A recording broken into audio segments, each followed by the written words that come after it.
So let's talk about Generation Z. They often get painted with this really broad brush, right? Financially anxious, drowning in debt, maybe a little too obsessed with their side hustles. But is that really the whole story? Because when you actually dig into the data, a completely different and honestly a much more complicated picture starts to emerge. Today, we're going to unpack the great economic paradox of Gen Z. Okay, let's dive right in. On the surface, a lot of the headlines about Gen Z's finances are basically screaming financial trouble. But then, at the very same time, they're hitting these huge financial milestones in a way that's got economists just scratching their heads. And look, you can't deny it. The high cost of living is putting some serious pressure on this generation. They came of age in a world of crazy inflation, skyrocketing rents, and a pretty tough job market. So that financial anxiety you hear so much about, yeah, it's very, very real. Now this number right here, it really tells a story.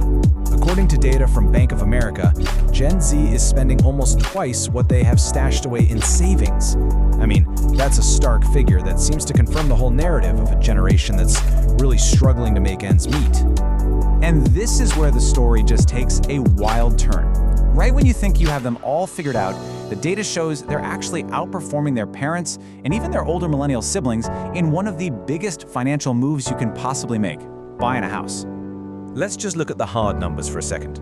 At 24 years old, nearly 28% of Gen Zers own a home. That's a higher rate than millennials had at the same age, and it's even higher than Gen X. So how is a generation that's supposedly spending twice their savings also managing to outpace everyone else in the property market? That's the paradox. To really understand this, we need to zoom in on the unique financial world Gen Z is living in. And it's a world of both higher paychecks and much, much higher debt.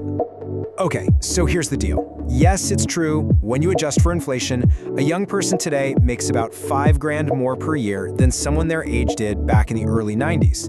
But that extra income is getting absolutely swallowed whole by debt. The average mortgage for this age group is nearly 3 times what it was for Gen X. It's a classic case of one step forward, 2 giant steps back. And the job market really isn't helping things. I know we hear stories about a strong economy, but the number of Gen Z households getting unemployment benefits jumped by 32% year over year. They are right on the front lines of a super volatile labor market. So if they're facing all these challenges, how on earth are they pulling off these home purchases? Well, it turns out they're not just getting by, they're rewriting the entire home buying playbook. This is the million-dollar question, right? Or, well, maybe the $250,000 question in their case. The answer isn't just one single thing. It's a combination of being savvy, making sacrifices, and some really strategic thinking. And this slide just lays out their strategy perfectly. They're not buying in expensive cities on the coast. They're moving to places like Lincoln, Nebraska, and Toledo, Ohio, where houses are way cheaper. A lot of them jumped on those historically low interest rates during the pandemic. Over a third are getting some help from family for the down payment. And they're willing to buy a fixer-upper, compromising on the condition just to get their foot in the door.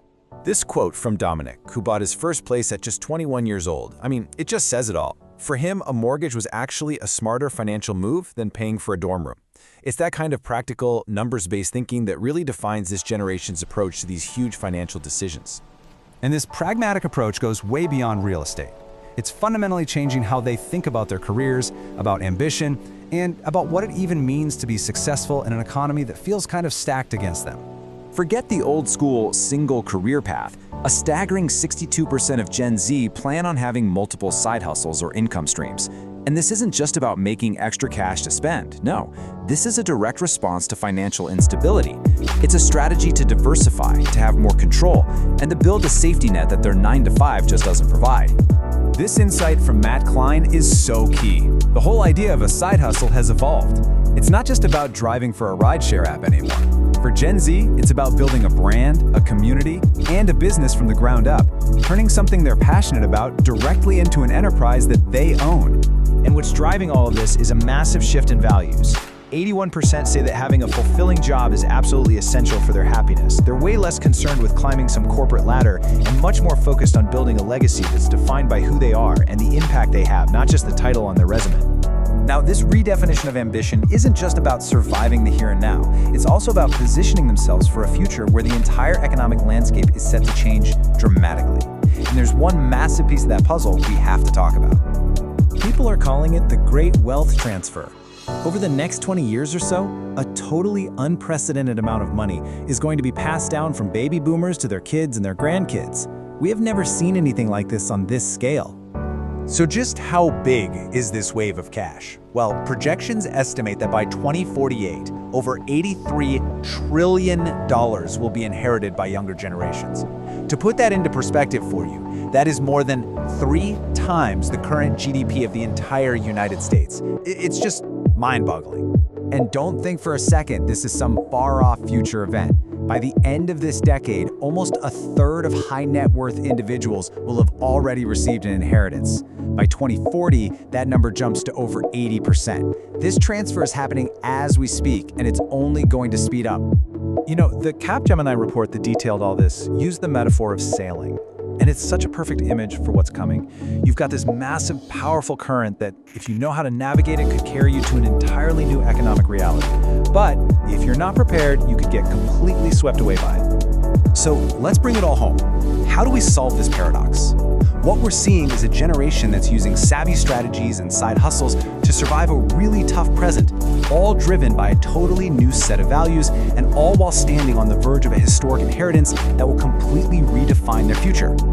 MasterCard identified these 6 cultural forces that really define them. You've got fan influence, which is building businesses through fandoms. Creators Incorporated, turning creativity into a company.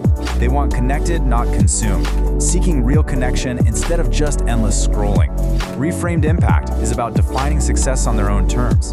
Remixed Realities blends their digital and physical lives. And the Infinite Travel Playlist is all about following their passions. These aren't just trends. This is like the new operating system for the next economy. So we're left with this fascinating picture.